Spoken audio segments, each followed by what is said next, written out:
I guess we'll start. This is something I was curious about. Um, every reclassification is a weird time. Yeah. Numbers from this person, this school, they don't match that school. Like it's silly season, right? Yes. I thought for sure, silly season numbers or not, I thought Helena might be making that jump to 7A, but y'all obviously stay, and I think came in this time maybe the fourth largest 6A school, something like that. Were you surprised, or was that about what you expected? I was more surprised this time than the other. I think we've been through three reclassifications since I've been here, and you know how that stuff goes. About November, as soon as the season's over, everybody's putting stuff on boards, and every grease board in the facility's got every region and combination there could be. And I've kind of been strong in my stance. I thought we were good this time. I really didn't know how close it would be because we were the largest 6A for 2 years. Hmm. And of course, we get all kind of talk about how we're fudging numbers and this and that, but there's like I tell you, we're in Shelby County school system. We're not fudging any numbers. We have zero control over that.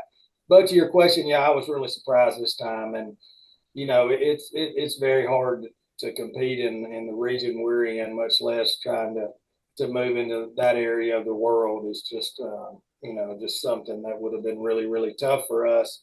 We had made the jump in middle school to that conference, though, just trying the last 2 years, just trying to get ready to play against that type of competition. And somehow, once again, we avoided moving in that region. And now I look back all the way back to this, our classes are consistently between 300 and 315 kids all the way back to third grade. So I think it could, be a really, really long time before we do move into that unless they make some kind of adjustment to the classification, which, I don't necessarily see anything like that coming. Yeah. Wow. So I mean, it seems like then if all that holds, then y'all might be one of the biggest 6As Yeah.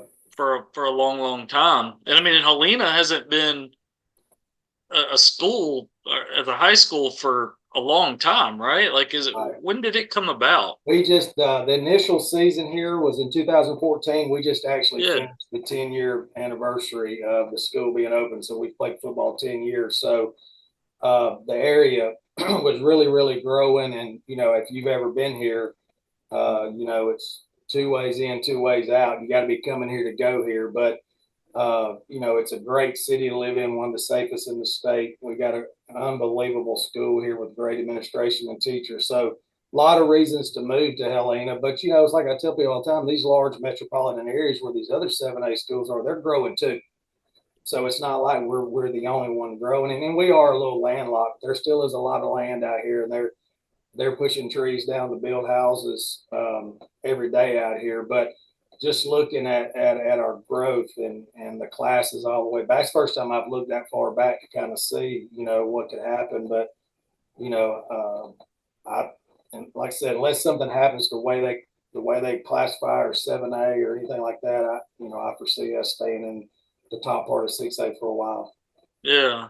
I'm one of those people that I can't remember how long ago we looked at some land actually out in Helena, Mm-hmm. and you're right about like the landlocked thing. That's kind of something we've said about a school like Mountain Brook, for instance, just Right, completely closed in, where it's like, okay, they're where they're gonna be for forever, it right, seems like. So right. yeah, well, I mean, you don't And I move think up to we've reached somewhat of that a little bit. Obviously yeah. with the way the economy is in the housing market. I mean, the housing market here was strong before all this started. Now it's really tough. But yeah, Yeah. I think we're kind of settled in now. I think there will be a little bit of growth. I don't think it'll be like it had been over the 6, 8 previous years. Yeah. Well, I mean, you don't obviously move up to 7A because you know that it's fun to talk about in a reclassification season, who's going to go where, that kind of thing, and it's all rumor, and like we said, it's silly season, and it's a little bit of fun. But I mean, you've got your own gauntlet in 6A Region 3, especially with a little bit of the shakeup there. I'm going to look over here and run down these teams in alphabetical order. 6A Region 3 this year: Benjamin Russell, Valera, Chelsea comes down. I think we all knew that was going to happen, so they come back down to 6A. Chilton County, you guys, Pelham, and Spain Park, which also comes back down from 7A Region 3. So, I mean, that's its own Region 3 gauntlet right there. Well, and the thing we talked about at our region meeting this year, the thing about our region is like every week, it's a rivalry game, because everybody's so close. And now you do lose Briarwood and Homewood, but now you pick up Chelsea back in there, who we had continued to play, and then you throw in Spain Park.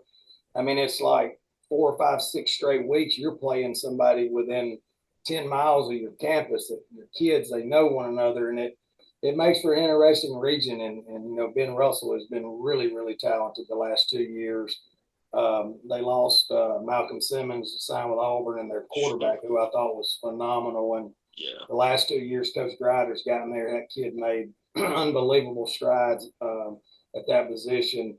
They're going to have outstanding athletes every year. They're building $100 million school there. I think they broke ground on it recently. So it definitely did not get any easier. And you throw Spain Park in there, who I think is as talented as anybody that's been in our region the last 2 years. And when you play Chelsea and Pelham and Calera, the rivalry there, you just never know which way those games are going to go. So it will be a test every week. And to keep the kids emotionally, from not getting too high or too low with all that, will be a big test for us.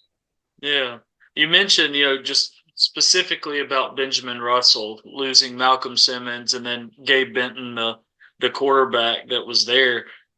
You've got quite a bit to replace this last year. I mean, Jordan Washington, just an unbelievable high school running back. Carson Acker, quarterback. I mean, name some other guys. I know I'm forgetting guys, but Well, Lord, who are some guys? it Yeah. was we had 8 kids signed to play at the next level. I mean, on offense, we lost our quarterback Carson Acker, obviously Jordan Washington, who had 606 carries for us in 3 years, and one of the most unbelievable stats that he averaged 7.1 yards a carry over that sample size, which is almost first down every time he touched the ball. He had 3 fumbles. I mean, he was obviously the best overall running back I've ever coached with size and all that. And you lose those guys on offense. Defensively is where we really, really took a hit. Offensively, we lost Hunter Hale, who went to Memphis. Our slot receiver, who returned kicks, also played in the secondary for us at times. Defensively, we lost Joseph Roberto, went to Clemson. Nathan Thomason went to Memphis. He led them in tackles in the spring game. We lost our H-back defensive lineman, Parker Copeland, he went to West Alabama, just an unbelievable high school, hard-nosed football player. Our center, Reese Mims, went to North Alabama. We had a corner, Eli Ray, go to Brevard College, and I hope I'm not leaving anybody out. But Desmond James, our corner, went to Tennessee Martin. Just a really, really good class of players. And, I feel like we've got a good group coming back offensively to replace some of those guys. Defensively, losing 2 linebackers, one going to Clemson and one going to Memphis, is something that we haven't had here, and it's going to be very hard to replace. Yeah. Well, who are some guys that people can look forward to this fall? Like who are some guys that have got to kind of step into those roles and fill some key spots? Well, the youngest, Roberto Jonathan, who started every game for us last year as a freshman, had just an unbelievable freshman season. He'll be one of our 3 linebackers coming back. We've got to find 2 more between now and August 16th for the Jamboree. In the secondary, I feel good about our secondary. I like that bunch. JT Alvis, the safety, he's probably got 30 Power 5 offers. He's an exceptional player. He's 6'1", 195 pounds. Our other safety, Kevin Pinkert, is a really good player. He'll play at the next level. And we're replacing 2 corners, but we've got several guys that we've been working with there, and they'll battle through fall camp. Like I said, I feel good about our athletic ability on the back end. It's the guys in front of them that are going to have. We're really going to have to figure some things out between now and August. Offensively, we have Torrey Ward, our outside receiver, 6'3", 190-pound kid that I believe is 5 years ago, he was a Power 5 player. right now he'll probably kind of like Jordan Washington. He'll probably have to go somewhere and play for a couple of years and and move on up. What all the stuff that's going on. And I like our tailbacks. I got another really good one, Jeremy Spratman, who played really good for us last year, the first half of the season before he broke his arm. And then Dominic Santiago is another one that we can play at tailback and in the slot. And Nathan Jones will take the place of Hunter Hale. Well, we actually call him Isaiah because we have two Nathans, but he's a phenomenal player. So I feel good about our skill kids on both sides of the ball. We just got to find a couple of linebackers and our D line. We've got some guys back and some young talented kids there that haven't played a whole lot though. Yeah. How you feeling about quarterback? Well, it's probably going to be Ferguson, Nate Ferguson, who has been a backup for a couple of years. We've been blessed. Each year we have a senior come along that really plays above and beyond what we expect out of them. And they're multi-sport athletes, so we don't get them the whole year, which is really tough at that position in 6A or any classification really. But we encourage them to play multi-sport. So Nate is very athletic, can run, can throw. He will be the first guy we've had in a couple of years. We feel like he can run and throw, and we can use him in some different ways. Carson was more of a pocket guy, really tough, and had a great senior year, and it's his first year to ever play. So we've had some guys step up and, like I say, play above what we expected out of them. Yeah, you mentioned August 16th Jamboree. Who are you playing? We always play leads. Okay. We've done that. I think this will be the fourth year, and Coach Hood always feels like we play a physical brand of football, and man, for the last 3 years, their defensive line has been as good as anybody that we've seen. So I always felt good about going over there and playing them because Coach Coleman can really coach those guys up.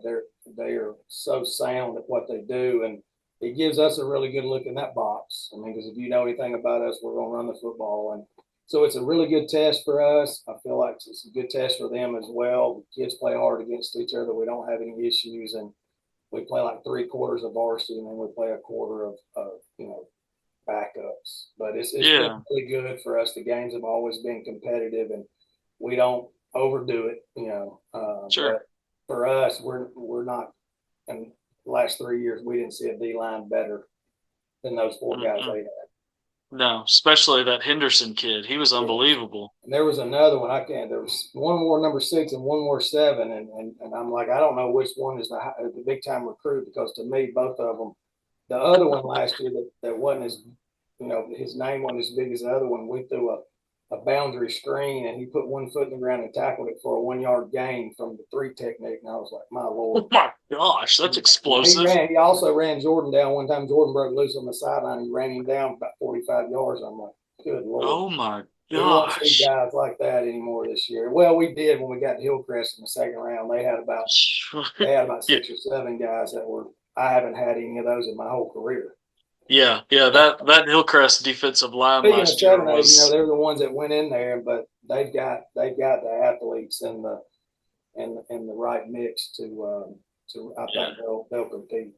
Yeah, they play a brand of football that it don't matter the classification. I mean, Jamie runs a physical brand of football down there. Exactly, and they are tough. And like I say, they've got a good mix of athletes, big, strong linemen, and skilled kids all over the place. Quarterback, dual threat. So I think they'll be fine in that region. Better than us.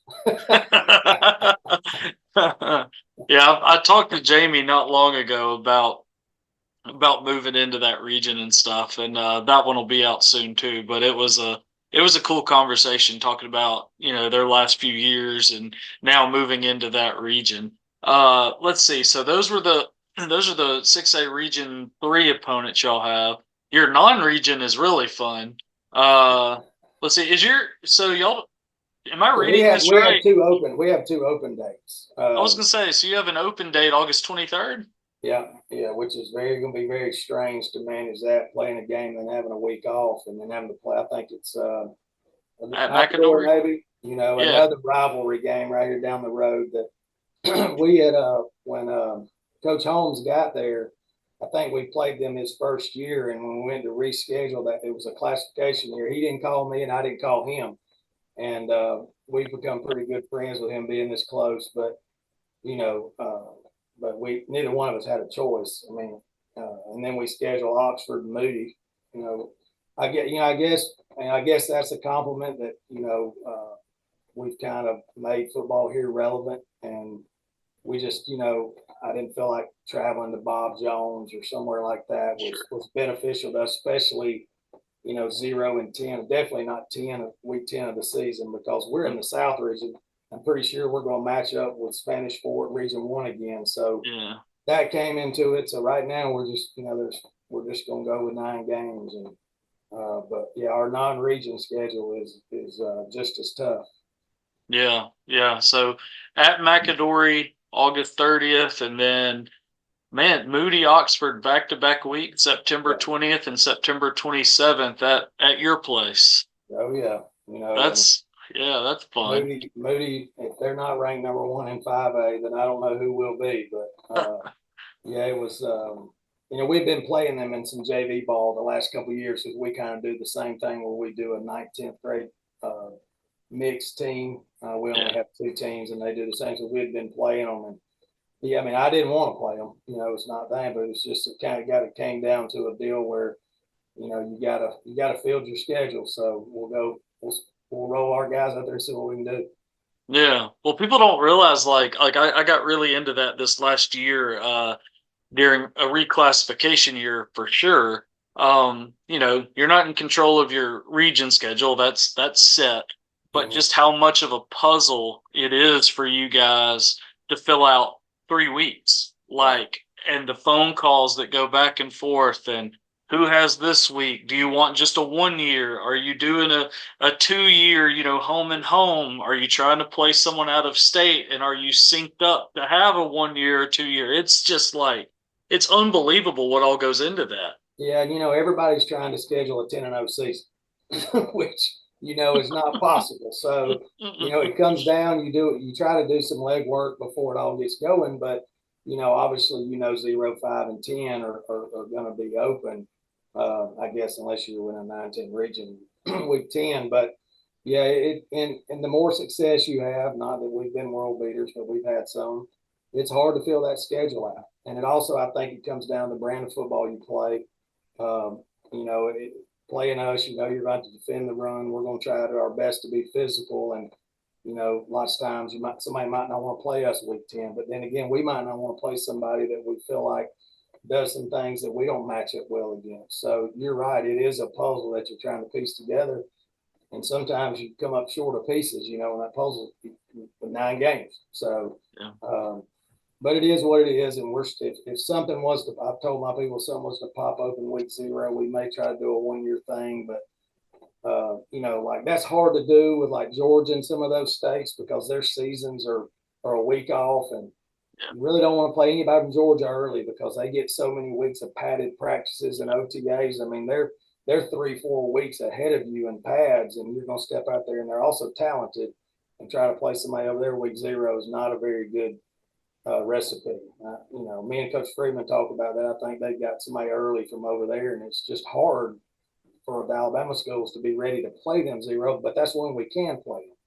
So Exactly. they have a hard time getting games, obviously, so they have to do it, but it is a difficult task to try because like us, we were leaving 4 games.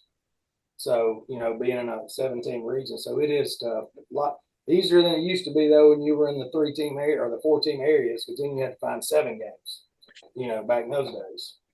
Can't imagine that. I wanted to ask this. Last year, so I covered I think the game was in October.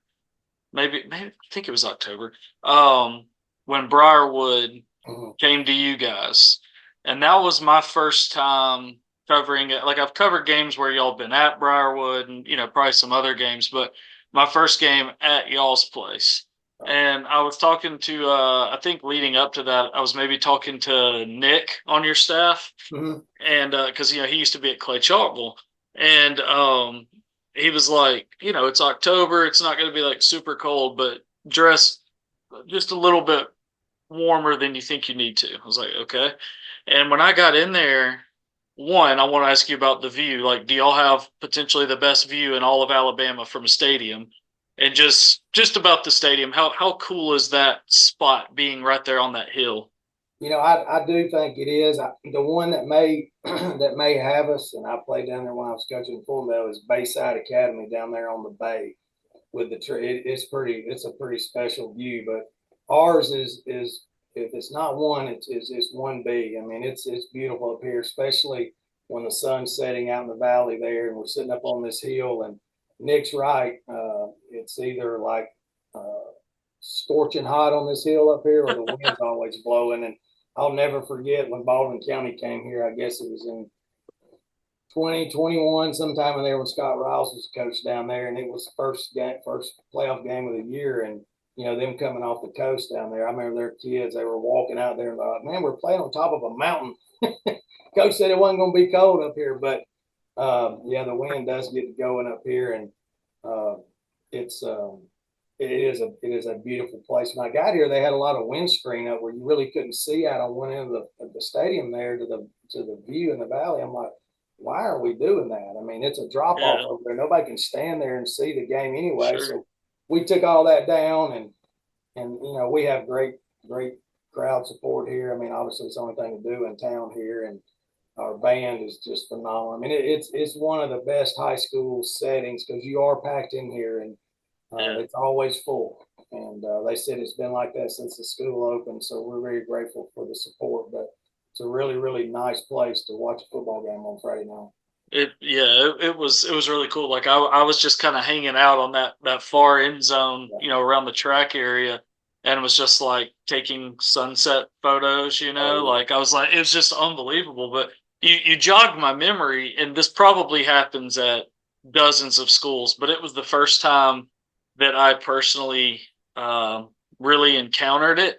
Was usually I eat before a game. I'll go grab a salad at Publix. That's usually my pregame deal. And but then this game, I was like, I think I forgot a water or something like that. I usually throw it in my backpack, and oh, so I go get a Gatorade, and I was like, can I get a I was like, what color Gatorades do y'all have? And they were like, blue, just blue. And I was like, well, blue's one of my favorites, but it was almost like a color, team oh yeah. spirit thing, and it was like blue is all that was in that fridge. I thought that Yeah. was really cool. Yeah, if it's in this field house, it's blue. We don't know. But I'm gonna tell you where that stemmed from. A red Gatorade in a uniform it's really hard to get out. So, but Sure, with that's the true. ice blue Gatorade, that's all. We have a great moms club, and when they start getting people bring us, like, well, it has to be blue. And if we will take the other ones, but it's not going to be anywhere near game day. So um, it's kind of become a thing. Everybody laughs about you. You're only going to get a blue Gatorade here. I love that. That's yeah. Like luckily, it was one of my favorites anyway. Yeah, But I was like, mine this too. is. I like. I'm sure. I was like, I like finding those like little personal things about a program. Yeah, Like when place you haven't been, and then you're like, oh, okay, well that's pretty cool. yeah. Um, so this is you already mentioned it. This is what Helena's 11th season now Yeah. playing football. That's still wild to me. Where were kids zoned before? So they Do you were know? on Pelham.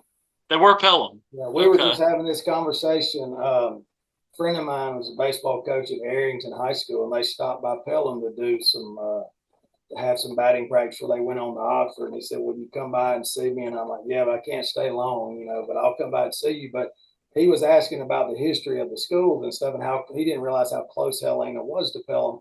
yeah, You know, Pelham, Oak Mountain broke off from Pelham, and then we broke off from Pelham. I guess there's been a middle school here. I don't know how many years, but it was first, obviously, elementary and the intermediate and the middle. But yeah, it broke away from Pelham. So we were talking the other day how large of a school Pelham would be had they, if all the Oak Mountain kids and all the Helena kids. It would probably be the biggest school in the state.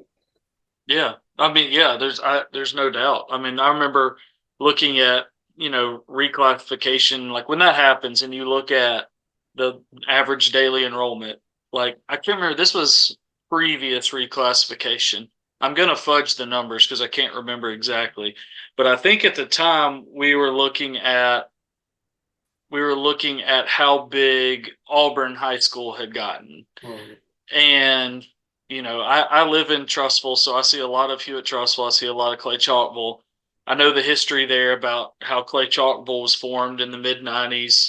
Those kids were Hewitt kids, and then they became Clay Chalkville kids.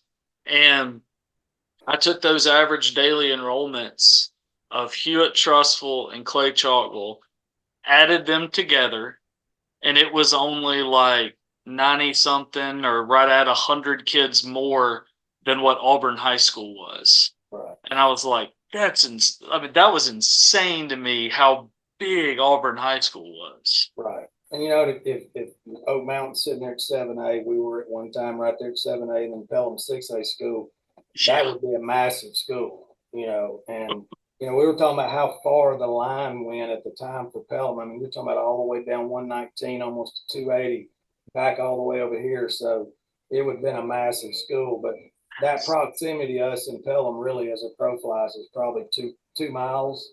And Yeah. a lot of our majority of our parents here went to Pelham. So that rivalry week was something that I wasn't necessarily ready for when I got here, because our mayor at the time, Mark Hall, was the police chief at Yeah. Pelham, and he always came by like once a week to check on me, and he was a big sports guy. But that week, I always Yes. noticed he was here every day.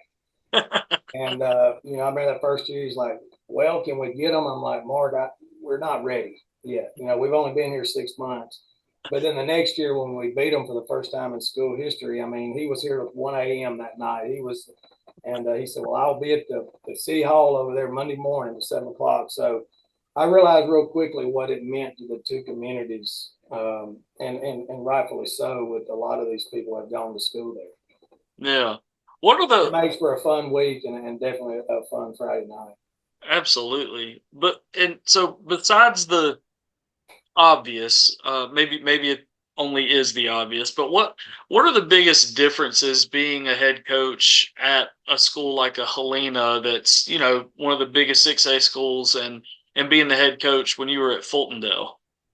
Well, I mean, I think the biggest thing you have to learn is just time management. I mean, thank goodness I am the athletic director here, but during football administration takes a lot off my plate when it comes to the AD stuff, and lets me be the football coach, and I deal with a little bit of that stuff. But that's really big. But I mean, time management. There's so much more that goes into it. I tell people all the time, and it's like I'm not discrediting small school football. I've been there. I loved it. Yeah. I think it's managing staff, number one. I mean, at this level, you can't do it all. I gave up play calling when I got here. Loved play calling in Fultondale. We had a lot of success, but I got here and figured out, I'm not going to be able to dedicate the time to sitting down and coming up. I am involved in offensive game plan, um, uh, but I think it's just delegating and hiring guys that are loyal to you and that you trust. And I have 5 guys in this building that have been head coaches. David Powell was with us last year. Don Dover was the head coach at Fultondale when I left. Keith Maple was at Springville for 10, 12 years. Yeah. Jim Elgin was at Pleasant Grove for years as a head coach. Yeah. So I'm really blessed in the fact that I have guys that I can delegate things to. Keith handles his group of guys on offense. Jim is the head coach of the defense, and we all work really well together. I think we've had maybe 2 guys that have left since we've been here 7 years. So our staff has usually stayed intact, which is a huge thing. So just delegating and being able to have guys you trust with your staff, and then time management of what's important, and what's got to be done, and what benefits winning. I think lots of time you can get caught up in things, but radio, TV, all this stuff has kind of came about Yeah. since I was at Fulton, and all that you got to have your hand in to make sure that's all done. So, I'm actually speaking at a thing Saturday at Vestavia they're doing for these guys that are wanting to be head coaches, and it's so cool because none of it has anything to do with X and O's. They put us in 4 rooms with guys and have a round table, and it's nothing to do with X's and O's, which I think is very good, because when you become a head coach and you sit down in that chair in the first time, you don't know what you don't know. and no one can prepare you for it until you have to deal with it. And the other thing is being a head coach is just knowing all the things that are going on in kids' lives that maybe your assistant coaches aren't privy to. I think that stuff as a head coach and at a bigger school, you have more of that. Yeah. And dealing with kids and you have more recruit. It's just more of everything. And Right. with all the social media outlets and all the people wanting information constantly, it's just you really got to. And I don't know that you can ever get it all perfectly right. You just kind of juggle as many of those bowling balls as you can. I was trying to look back. I'm trying to remember when you were at Fultondale. Was Ardarius Stewart still there? Did you have? I can't remember. I was offensive coordinator his years there, and the year he Okay. left, Coach Register went to Hayden. I took over, and the year after he left, and everybody's like, "What are you doing taking that job?" But we had a lot of really good football players coming back, and I was like, "Well, Yeah. you'll see." He was probably obviously the best I've ever coached, um, but we had a lot of good ones coming back. But I was offensive coordinator, and that was not a hard job. No, I covered some of those games back then. I was freelancing elsewhere, and I for whatever reason I think I had I don't know two or three Fultondale games that year at Yeah, y'all's place, and that playoff game. I'm trying. Was that Fife? 5. Well, there's a great story behind that, and I was at that game. I've never heard Tim Benefield say this personally, but I've heard multiple people say it. Our Dairy scored 7 touchdowns that night. We beat them Yeah, like 49-0. it was wild. Tim has told people, and I've never really had the chance to sit down with him and ask them, but he has told people the reason he went to that offense that he went to was to make sure something like that never happened again, where he could control the ball and keep it out of a great player's hands. And now, obviously, he hasn't, done what he's done. But I hope one day I get to sit down with him and ask him, did he really make that statement? But that was one of the best games I've ever seen a kid in high school have. And Like I remember because it was probably the night like back then that was what 12, 2011, 12, yeah, 2012. yeah, Like we were tweeting games back then. We mm-hmm, were posting score updates and all that, but not like we are today. Back then we were still at the end of the quarter, we're still calling the newsroom, hey, the game's 14-0, put it online. At right, halftime, I'm calling with stats. Now everything is just with this thing, simultaneous, right, it's just like that all game long. And I was sitting there tweeting like, our Darius Stewart touchdown run, our Darius Stewart touchdown run, our Darius Stewart touchdown run. And I'm putting his stats out there. And, back then, Twitter didn't keep up with it didn't publicly show the impressions or whatever, the number right, of people who had seen it. yeah, But I would be willing to bet that would still be probably one of my biggest like 5 or 10 tweets ever if it yeah, had been kept up with back then. Because at the time he's obviously one of the biggest recruits around, and he has a playoff game like that against a program like that, and people were going nuts about it. And I think it was that game I've never been, regardless if it's 2A Fultondale or 7A Hewitt Trustful, whatever. Most people that where I've covered games or they know me well enough know that I'm not going to cover a game from the press box. right, At the high school level, I got to be on the field. I mean, it's easier to keep your own stats. And I'm trying to I don't want to just regurgitate stats and be like, this guy scored. Like, I want to give you some personality from the game. And I can't get that from behind glass up in a box sitting way right, up. I've got to be down in it. And there was one moment in that game where our Darius, he was coming toward the sideline. And so I'm starting to kind of back up. And, I can't remember. He put the move on somebody and jumped over maybe mm-hmm, another guy, like the guy dove at him. He went over the top and stuck the landing. Went out right, of bounds, but stuck the landing. And I hear him just he's chirping a little bit because he yeah, liked to chirp, and I just hear him go, "Put that on my highlight tape," and I was just like, whoa, like in that moment having a game like that and just cool, calm, and collected, just put that on my highlight tape. yep, best probably still the best individual one game performance I've ever seen because he's playing defense too. He was everywhere. Yeah. Well, that's what I was going Oh, to say. He probably had 15 to 18 tackles on defense. And, probably you so. know, I'll never forget, the Mr. Football banquet that year. Was it Centel, Jeff Centel? What was Centel anyway? Yeah, You know, that's Jeff. not long after that, he went to over there in Georgia. And, Yeah.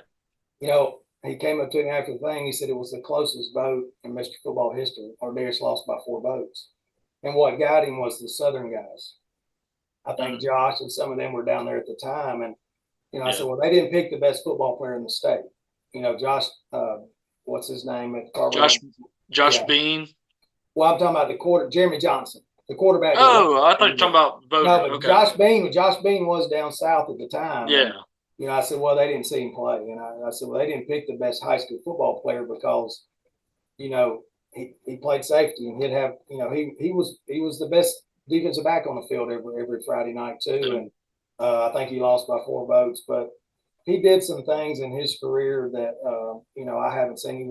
He only weighed about 185 pounds at the time, and he was Yeah. just tough as nails. And it would scare me to death when he's back there playing free safety because we're like, "Well, Darius, we got you back there. Just keep everything in front of you." But he's running down, making tackles at the line of scrimmage, and just trying to kill people. I said, "You're going to kill yourself, and we're not going to have a quarterback." But he was physical. He was fast. He was tough. He was just knew the game and loved the game, and he was a once in a lifetime type player.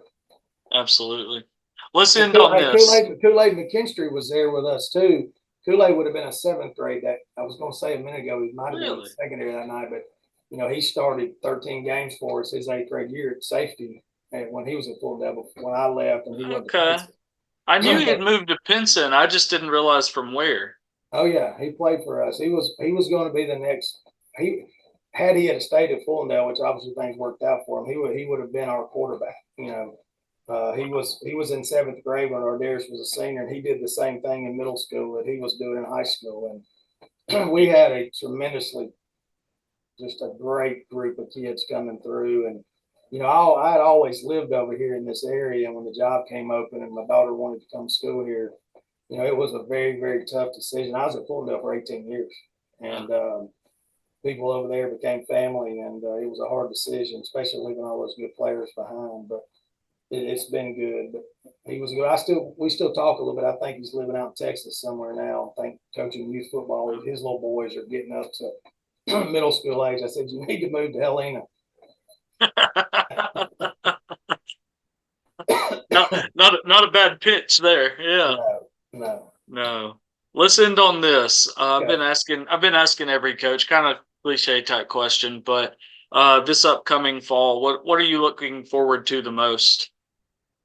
Well, this is my 25th year. It's a year that I could retire. Not I won't be able to retire, but decide what I'm gonna do with my future. Just it's amazing how fast it goes by. Like I was talking about Coach Freeland a minute ago. We talk about all the time. 1997, he got into coaching at Bessemer Academy, and I was fresh out of college. And we both go there. And I think the first week there, we load up all the helmets in the back of his Nissan 2-door truck and drive them out to Leeds, which I think the place at the time was Vulcan, who did the painting and the reconditioning of helmets. But we put the whole school's helmet in the back of a 2-door Nissan truck. So, I think we had like 28 players, and they had lost like 50 games in a row. And I stayed there with him a couple of years. But I'm gonna try to take more in. I think all of us, as we start, getting to the point, whether it be near retirement or just getting older, it's amazing how this will be my 28th football season, 25 in public school, how fast it's gone by. So take away the X's and O's and just personally, try to enjoy it a little more, and not get caught up in all the wins and the losses and all, which we all do. But I think as you get older, you want to just kind of take it all in and enjoy it a little more than maybe you ever have. How do you how do you do that? Like, I mean, you're about to have to do that, but like, how hard do you think that's going to be? Because, like, we've talked about the schedule, there is pressure. It's a 6A school. You want to make the playoffs. There's the job to do, but also balancing that relationship type aspect of, well, this might be my last year, who knows, but trying to soak it in with that day-to-day grind of trying to get this team where you want it to go. How do you balance that? I think keeping things in perspective, which is very hard for me. I don't, the people that know me know I'm one of the most competitive people in the world. And I'll say all that, then when I get out there on Friday night, I'll forget all the things that I told myself to do. But I think just keeping things in perspective. I mean, the thing about here is athletically. Now we've gotten more athletic over time. With our strength program, that kind of stuff. But here it's just been such a joy to watch kids overperform. The year we beat Carver Montgomery in the playoffs in 2021, we were down 19-0 at halftime, and they had so many kids going on to play college football. We had no business being on the field with them. Let's be honest. I think even our kids would tell you that on paper. And we came back and beat them 21-19.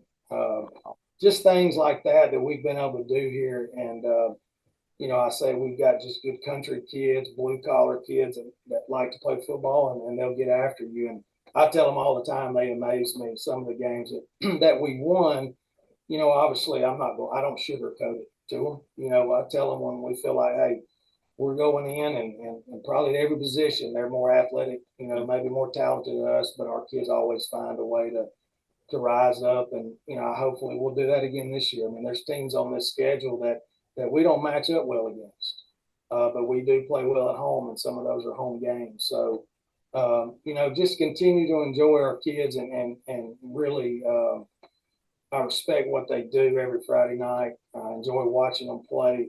It's nothing better to see a kid that's just a good high school football player that's not going to go on and play again, but just loves the game.